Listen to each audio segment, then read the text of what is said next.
Good morning, all of you. In previous classes, we will discuss about the cardiac profile. In that, various cardiac markers in regularly we will check. They are the accurate markers and diagnostic markers. And we also discussed about the various risk factors and the lipid profiles increased or decreased, how it will benefit or it will lead to cardiac diseases. And also in the modified risk factors, we will discuss about the lipid parameters like lipid profile. In that one, various lipid profile regularly we will check in cardiac profile like total cholesterol, TGL, LDL, VLDL, and HDL cholesterol and lipoproteins. So in this today's class, we will discuss about the lipid profile. So this is your syllabus. So first one, when should we check the lipid profile?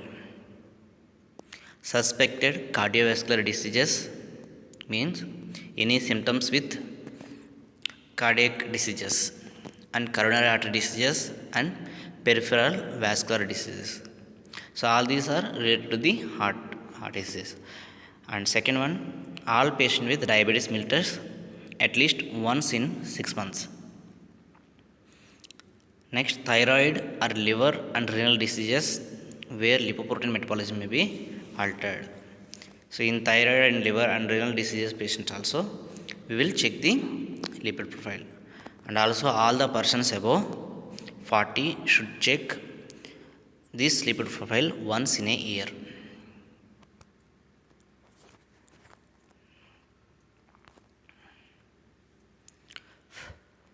So sample collection for the lipid profile is, so prior to blood collection, the patient should be advised to avoid heavy exercise and also avoid alcohol consumption and avoid any major changes in the diet for 48 hours prior to the blood collection. So within the 48 hours, you should not take any heavy meals or unless what he taking regularly, that you have to take. Other than that, you should not take more alteration like more amount of fat taking, more amount of like fatty food should not take. Next, the samples of serum should be taken after 12 to 24 hours of the fasting. Means after 12 to 24 hours of fasting, we should collect the blood. Then the serum will be separated. So how we obtain the serum? After collecting blood, we will set it without the anticoagulant. The blood will coagulate and will separate the serum and the RBCs. So in this, when we collect, mostly the preferentially morning sample we have to collect. So these are the regular lipid parameter tests, or parameters are the tests which are done in the laboratories like total plasma lipids, which constitute the all the lipids in the body. So the normal value is 400 to 600 milligrams per deciliter. The total cholesterol is 150 to 200 milligrams per deciliter. So which is estimated by method cholesterol oxidase method. The LDL cholesterol by the enzymatic method, and HDL cholesterol also 30 to 60. Next, TGL by 50 to 150 by the enzymatic method after precipitation of other lipoproteins. The total cholesterol by HDL ratio, it should be less than 5 milligrams per deciliter. So which is done by the calculation. So total cholesterol by HDL, it will give the total cholesterol and HDL ratio. Here you can see the cardiovascular diseases risk and lipid parameters. So in this total cholesterol, serum cholesterol and HDL cholesterol, triglyceride cholesterol and lipoprotein A. So how these levels will reflect the cardiovascular risk. Here you can see the total cholesterol normal value 150 to 140 to 200. If less than 200 means the cardiovascular disease or cardiovascular risk will be very low. And if it is 200 to 400, 240, so the risk is borderline or the moderate risk. Whereas if it is more than 240 milligrams per deciliter, it is high risk. So come to the LDL cholesterol, low density lipoprotein cholesterol. So normally 80 to 130, and the low risk is less than 130 milligrams per deciliter, and the borderline risk is 130 to 160 milligrams per deciliter. If more than 160 milligrams per deciliter LDL cholesterol, it indicates high risk. Likewise, here HDL cholesterol. So 30 to 60 is the normal value, and the lower risk is less than 60, more than 60, whereas borderline risk is 35 to 60, and higher risk if it is less than 35. Here next, triglyceride, the normal value 50 to 150, and the lower risk is less than 150 milligrams per deciliter, and the borderline is 200 to 400. If it is more than 400 milligrams per deciliter, so the risk is more. So here lipoprotein LPA, which is lipoprotein A,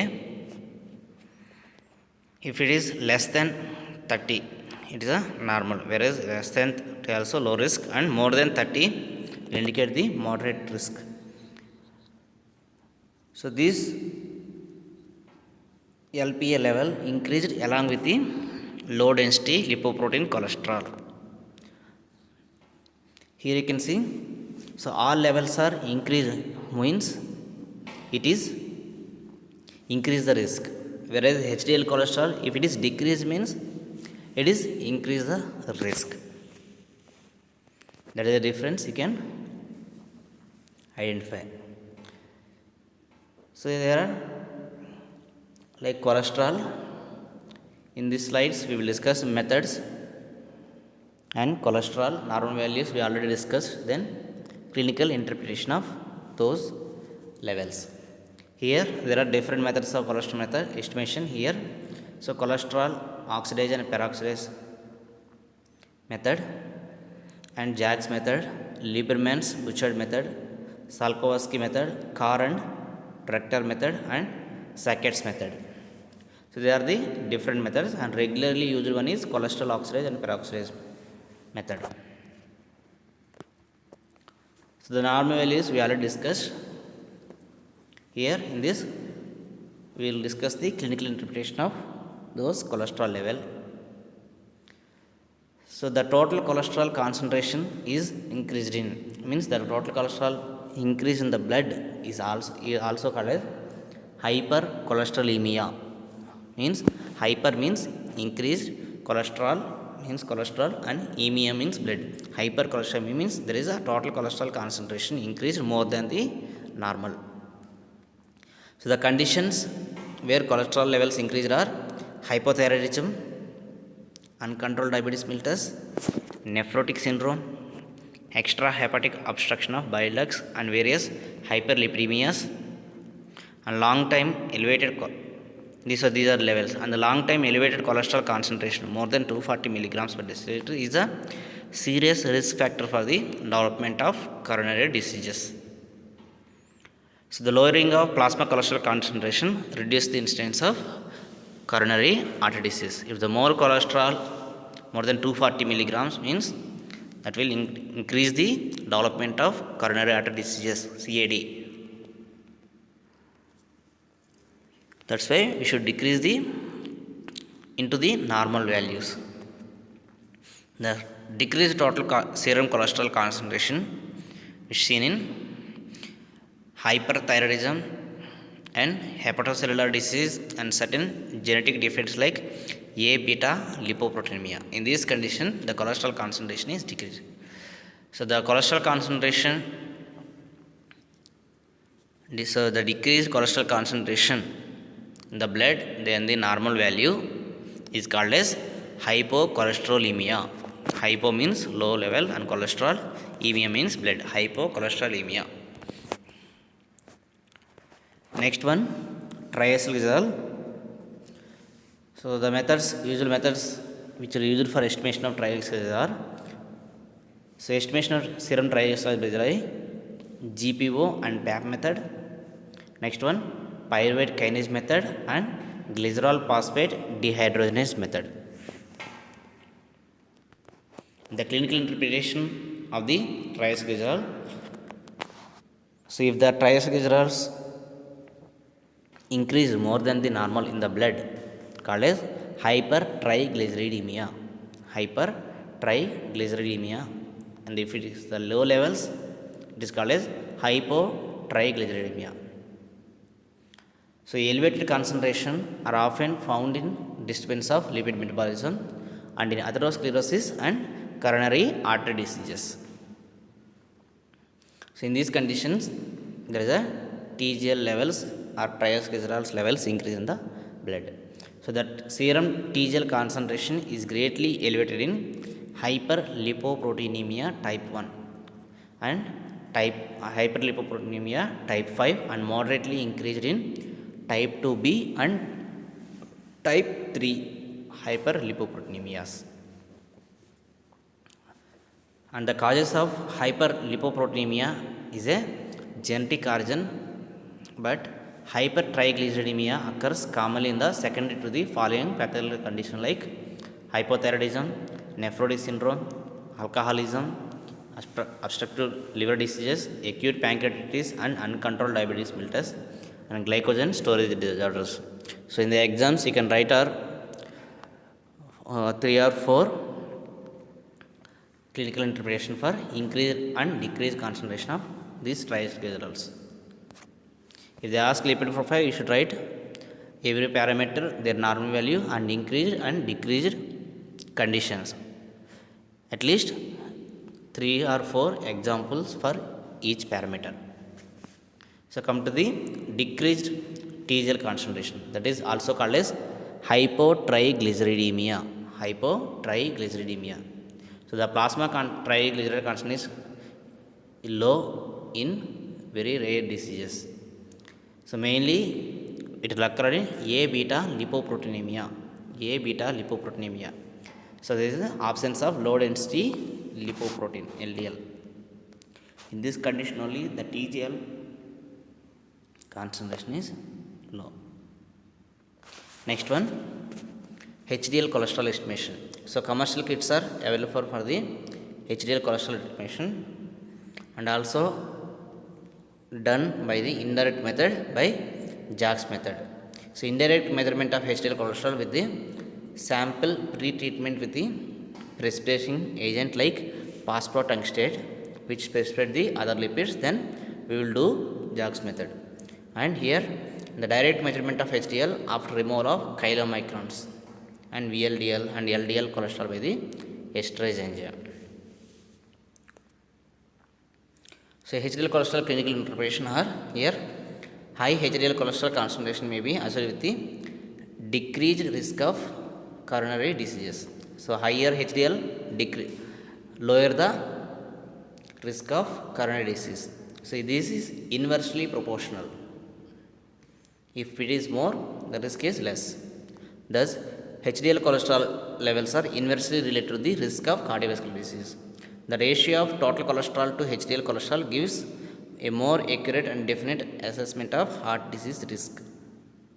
And these HDL cholesterol levels decreased, which are associated with the stress, obesity, androgens, androhormones, and cigarette smoking and diseases like diabetes mellitus and augments the risk of coronary artery diseases.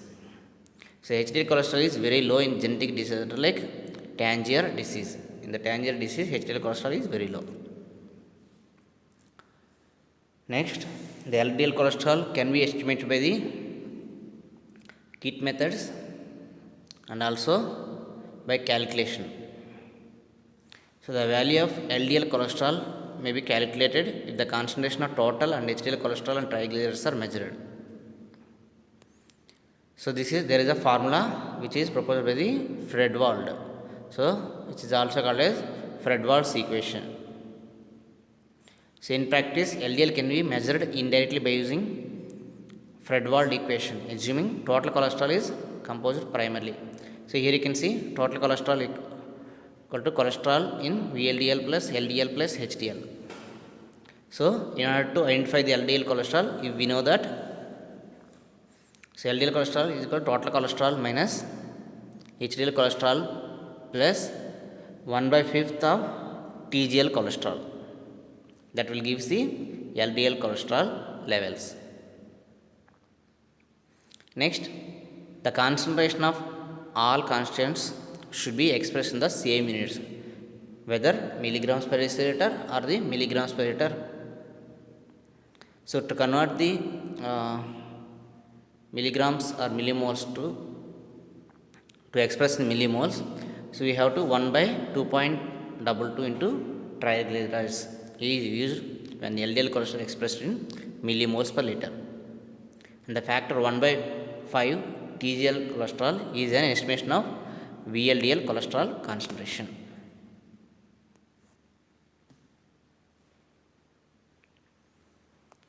So LDL cholesterol in clinical preparation. So the LDL cholesterol is a bad cholesterol. So the LDL cholesterol increase means the risk of coronary artery disease will be increased. So the LDL cholesterol in women is somewhat lower than the men, but increase after the menopause. And the lower levels of LDL cholesterol lower the risk. The risk of cardiovascular disease correlated directly with the high concentration of LDL cholesterol. Here, the LDL cholesterol is directly proportional. If the increase the LDL cholesterol concentration, increase the risk. That's why highest concentration have been obtained as a risk factor by the risk ratio of LDL cholesterol to HDL cholesterol. Here you can see the ratio of total cholesterol to the HDL cholesterol and LDL cholesterol to HDL cholesterol for the assessment of risk of coronary artery diseases. In the first section, the men and women, here you can see total cholesterol by HDL cholesterol ratio. The safer side is 3.40 and women is 3.25. If it is the more 4.95 in men, it is a higher risk, and 4.45 is in women, it is a borderline risk.